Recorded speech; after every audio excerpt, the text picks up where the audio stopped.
ភាពជាអ្នកខ្ពង់ខ្ពស់ភាពជាអ្នកប្រសើររបស់មនុស្សយើងនេះមិនមែនខ្ពង់ខ្ពស់ព្រោះអាស្រ័យភាពមានបានព្រោះអាស្រ័យនៅយសស័ក្តិរបស់យើងខ្ពង់ខ្ពស់ទេបើទោះបីជាយសស័ក្តិរបស់យើងខ្ពង់ខ្ពស់ថ្កុំថ្កើងបណ្ដាមានទ្រព្យសម្បត្តិនឹងច្រើនបណ្ដាក៏ដោយតែបើយើងគ្មានគុណធម៌នៅក្នុងខ្លួនយើងអត់ឈ្មោះថាខ្ពស់ទេញាតិញោមហ្នឹងអត់ឈ្មោះថាខ្ពស់ទេចឹងបានអស់លោកអ្នកធំខ្លះហ្នឹងញាតិញោមមើលបើសិនជាកត់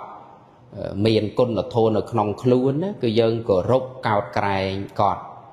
តែបើអ្នកធំមានយសស័ក្តិធំបណ្ណាក៏ដោយតែមិនមានគុណធម៌នៅក្នុងខ្លួនគេបានតែកោតខ្លាចនៅមុខកោតខ្លាចហ្នឹងមិនមែនកោតខ្លាចព្រោះអីទេគឺកោតខ្លាចព្រោះមានអំណាចតែប៉ុណ្្នឹងឯង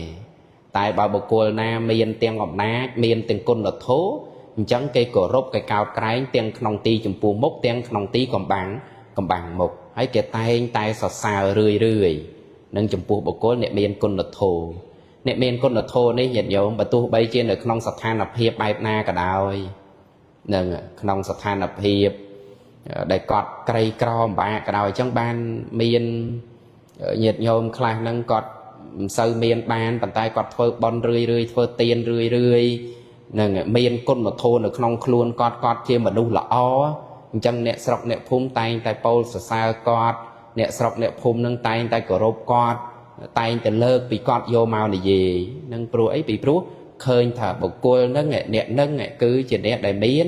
គុណធម៌ល្អនៅក្នុងខ្លួនចឹងមែនទេញាតិញោម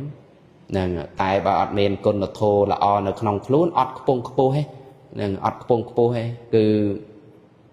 ខ្ពង់ខ្ពស់នៅក្នុងទីចំពោះមុខរបស់គេមែនប៉ុន្តែ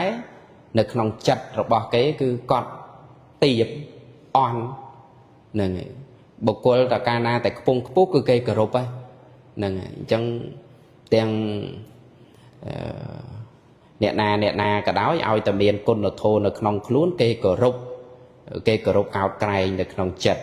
គោរពព្រោះហេតុអីពីព្រោះគាត់ខ្ពង់ខ្ពស់ថាខ្ពង់ខ្ពស់ដោយសារអីខ្ពង់ខ្ពស់ដោយសារមានគុណធម៌